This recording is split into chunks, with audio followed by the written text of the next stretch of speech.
The stratospheric polar vortex is promising to bring winter back to the United States as we go into the second week of February. But preceding that, we're going to be seeing a couple of big winter storms in their own right, with the potential for heavy snow, sleet, freezing rain, and also some heavier rain to talk about as we go into even the first week of February. So if you're new here, make sure to subscribe to the channel, follow along with all my detailed, accurate weather breakdowns. This is the evening update. We're going to have another update for you tomorrow late morning, early afternoon, and likely again tomorrow evening, and that process will continue all the way until we don't really have any active weather to talk about. And like the video, give it a thumbs up, and share this video with friends, family, and on social media. I definitely appreciate it.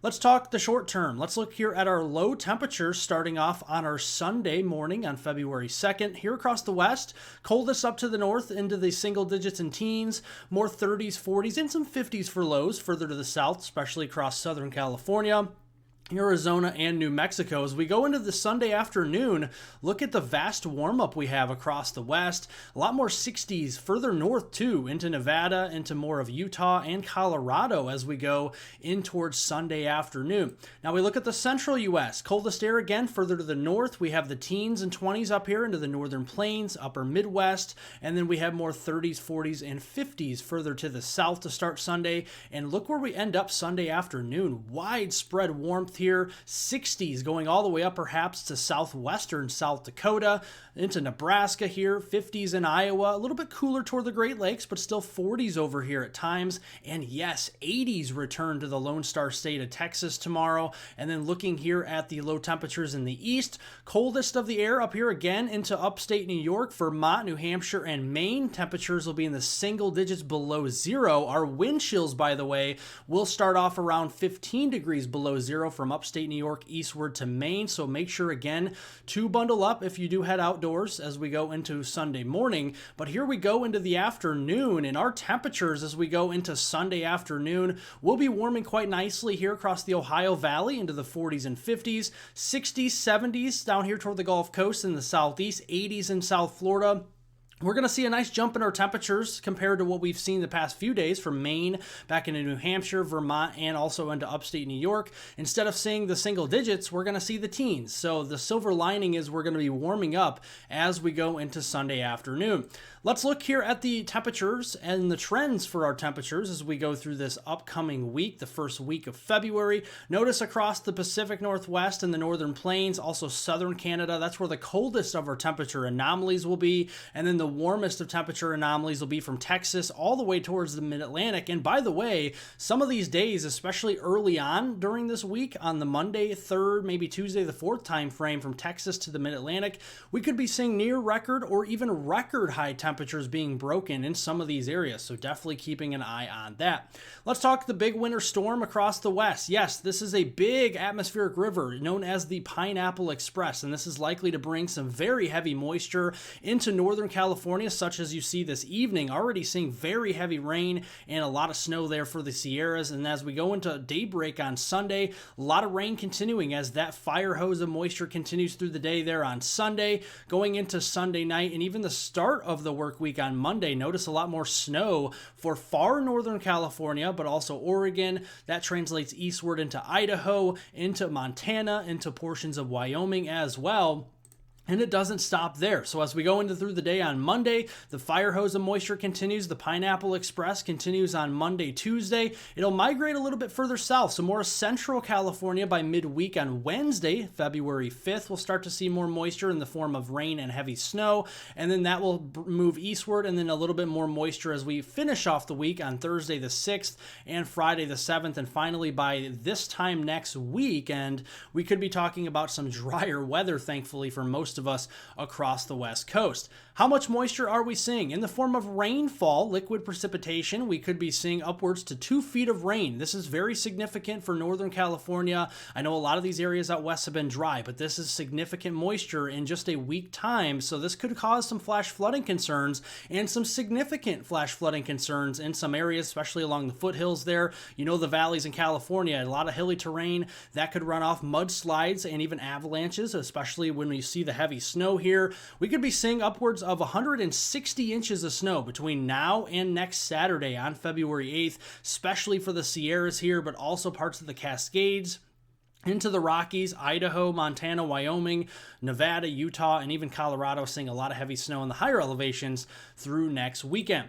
Let's talk about the rest of the United States, the central and eastern U.S. We have not forgotten about you. We have a little bit of snowfall across the upper Midwest as we go through the rest of the weekend, enough to maybe shovel or at least, dust off some snow off the windshield of your vehicle. That's all we're seeing as we go into Sunday. And then we'll see another system bringing some quick moving snow across the Dakotas, Minnesota, Wisconsin, and northern lower Michigan and the upper peninsula of Michigan as we go from Sunday and into Monday. Finally, as we go through the week, Tuesday looks mainly like a dry day across the central and eastern U.S. outside of a few sprinkles or showers. And then as we go into Wednesday, a system we're watching that could bring a little bit of a mixture of rain, snow, sleet, and freezing rain there in the Hawkeye state of Iowa on Wednesday. This could turn into an ice storm for places like southern Wisconsin, northeast Iowa, far northern Illinois, and over here into lower Michigan, something to keep a very close eye on as we get closer into that Wednesday the 5th and Thursday the 6th time frame. Cold enough for snow further north, so North and South Dakota, northern Minnesota, north Wisconsin, and the UP of Michigan will likely remain all snow, rainfall, and severe weather to keep an eye on as we go in toward that same time frame. Instability, known as convective available potential energy, could be rising to around 1,000 joules per kilogram. Typically for thunderstorms, you need around 500 joules per kilogram or greater. We have that, and typically when you get over 1,000 joules per kilogram, such as we see here in the green, that could lead to some severe thunderstorms with winds, hail, and a couple tornadoes. We'll keep an eye on that for the western Ohio Valley. Looking at the snowfall prospects, this is the national blend of models, the most likely scenario here for the Dakotas, northern Minnesota, northern Wisconsin, the upper peninsula of Michigan, the northern lower peninsula of Michigan, and the northeast, and all of southern Canada. We have a chance of a few inches of snow between now and next weekend on the 8th of February, and we're keeping a very close eye and the potential for some ice here. Wherever you see pink, this is where we could have the chance for some freezing rain and sleet, and this could create maybe a smaller ice storm across the Great Lakes here as we go in towards the late portion of the following week.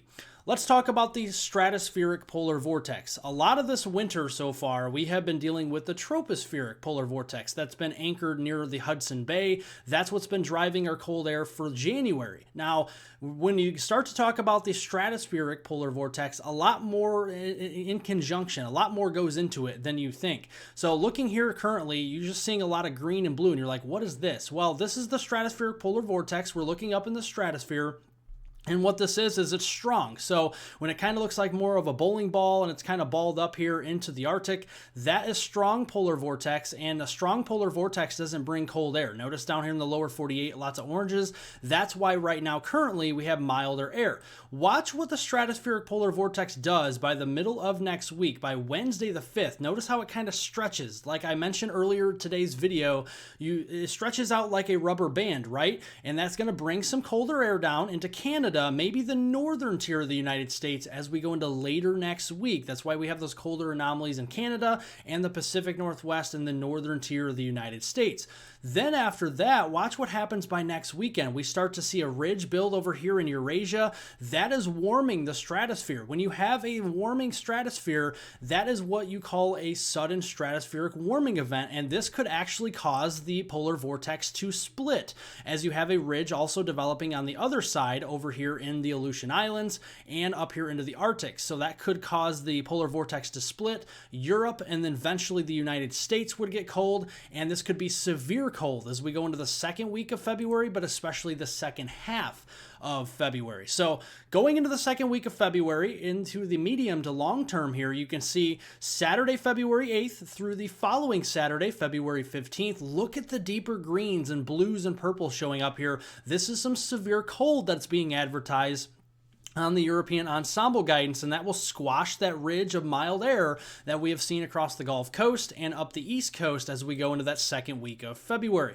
What that also will do is create a very sharp temperature gradient, which when you have a sharp temperature gradient, strong low pressure systems, usually sub 990 millibar lows, can start to develop here into North Texas and move up that sharp gradient toward the Great Lakes, toward Lake Michigan and Lake Erie. And on the northern side of that, we could have some very heavy snow, maybe even a blizzard, depending on the dynamics with the winds. And then on the southern side, heavy rain and severe weather. And then obviously right underneath that low track, an ice storm overrunning potential for moisture as we go into that second week of February.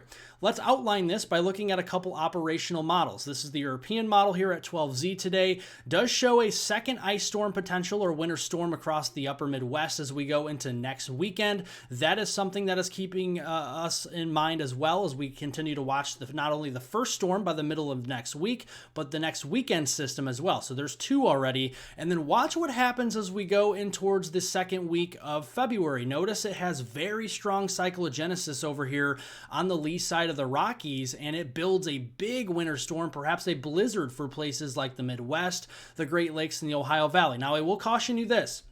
We don't know how strong this storm could be. We don't know exactly which day the storm will affect. We don't know how much moisture the storm will have and all of that stuff yet. So don't go taking this and run with it, but just give you an idea of a strong temperature gradient. You can get big winter storms like this that dump heavy snow on the northwest side, and then you have heavy rain, severe weather on the southern side, and right under the low track, you're watching for that ice storm potential. Does the GFS show the same thing? This is the American guidance. Looking here at next weekend, a little bit slower and a little bit more flattened out with that winter storm, bringing the ice storm potential a little bit further south into the Ohio Valley. We'll get to that when we get there. After that, it has a little bit flatter of a system into the middle of February, but it gives you an idea that we could have a pretty potent system here, bringing in some very heavy snow on the northwest side, just like the European has, maybe not as big, but you can see also an ice storm potential all under that low track, and then heavy rain, severe weather potential on the southern side. So that is something to watch in the second week of February. Again, don't take these numbers and run with them, giving you an idea of what we could be seeing here. A significant winter storm. Look at the footprint and placement of the snow here. A lot of areas in the Midwest will be happy campers, especially if you love snow. Great Lakes, the Northeast, and maybe even the Central Plains here on the European run. The GFS, very similar and a significant winter storm, maybe a little bit more narrow with the snow track, but you get the idea here. And looking at the back side of the system, obviously as the European drops more snow on its output, it's going to show even colder air. This is your apparent temperature. These are your wind chills potentially by the 15th of February. Those could be 30 to 40 degrees below zero if the European model did verify. Now, if the GFS did verify, it showed that thin, more narrow area of snow, so it's not as widespread, and it's a little bit less cold than what the European model is. So there's still some differences here. We're going to be getting closer to this as we get every day between now and then, so we're going to give you updates on this as we do get closer. So a big winter storm in a polar vortex is possible into the middle of February. Before we get there, a couple winter storms across the north, and also the Pineapple Express bringing a lot of rain and snow out west. We're going to continue to track everything that you need to know in this channel. So subscribe to the channel, follow along with all my detailed weather outlooks, and also I'm going to be posting more videos here probably twice a day again when it's active on this channel. So make sure to turn on post notifications and turn them on to all so you get my videos and live streams. Like the video, give it a thumbs up, share this video with friends, family, and on social media. Also drop a comment in the comment section down below if you have any comments, questions, and concerns. I'll get to those after the video, and I hope everyone has a wonderful rest of their weekend out there.